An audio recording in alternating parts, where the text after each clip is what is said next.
বিধানসভা ভোটের আগেই মমতা বন্দ্যোপাধ্যায়কে ফের চ্যালেঞ্জ শুভেন্দু অধিকারী। শুধু নন্দীগ্রাম নয়, ভবানীপুরেও মমতাকে হারাতে পারেন রিপাবলিক বাংলাকে জানালেন শুভেন্দু। দেখুন, ২১-এর বিধানসভায় হারিয়েছি, ২৩-এর পঞ্চায়েতে হারিয়েছি, ২৪-এ লোকসভায় হারিয়েছি, ওকে ভবানীপুরেও হারাতে পারি।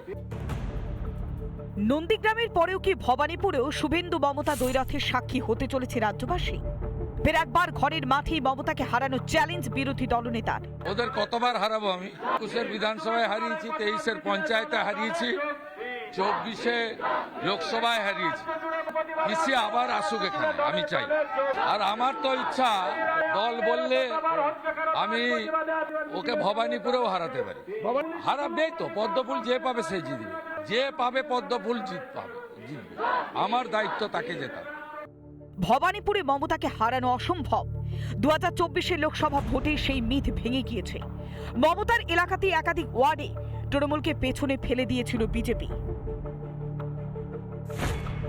ভবানীপুর বিধানসভায় ৮টি ওয়ার্ড রয়েছে। ২০২৪-এর লোকসভা নির্বাচনে ৮টির মধ্যে ৫টিতে এগিয়েছিল বিজেপি।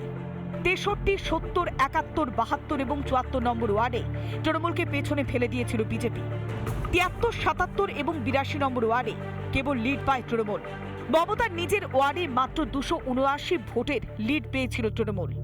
নন্দীগ্রামে ১৯৫৬টি ভোটে হেরে গিয়ে ভবানীপুর উপনির্বাচনে জিতে আসতে হয়েছিল মুখ্যমন্ত্রীকে। ২৪-এর লোকসভা নির্বাচনে ভবানীপুরের একাধিক ওয়ার্ডে তৃণমূল পিছিয়ে থাকায় শুভেন্দুর হুঙ্কারে নিঃসন্দেহে আরও চাপ বাড়ল তৃণমূলের।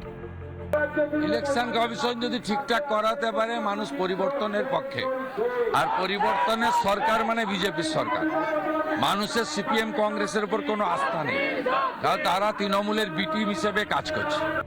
২১-এর বিধানসভা নির্বাচনে জয়ের সঙ্গে সঙ্গে পরাজয়ের স্বাদও পেতে হয়েছিল মমতা বন্দ্যোপাধ্যায়কে। নন্দীগ্রামে জিতে বিরোধী দলনেতা হয়ে বিধানসভায় পৌঁছে গিয়েছিলেন শুভেন্দু অধিকারী। এসআইআর হওয়ার পর ভবানীপুরে ধরা পড়েছে প্রচুর পরিমাণে ভুতুড়ে ভোটার। সেফ সিটেও জয় নিয়ে ভয় রয়েছেন মমতা বন্দ্যোপাধ্যায়। যদি আমি আপনাদের আশীর্বাদে ফিরে আসতে পারি, আমি জানি হাউ টু ট্রিট। অল্টারনেটিভ কিভাবে করতে হয়, ও না করলে আমার দিকে তুমি জল ঠেলে, আমি তোমার দিকে জল ঠেলে দেবো।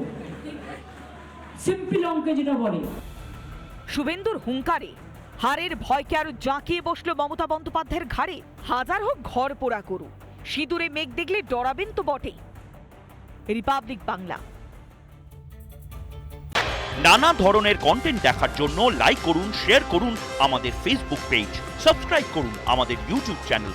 পাশাপাশি অন্যান্য ব্রেকিং নিউজের জন্য অবশ্যই চোখ রাখুন রিপাবলিক বাংলায়।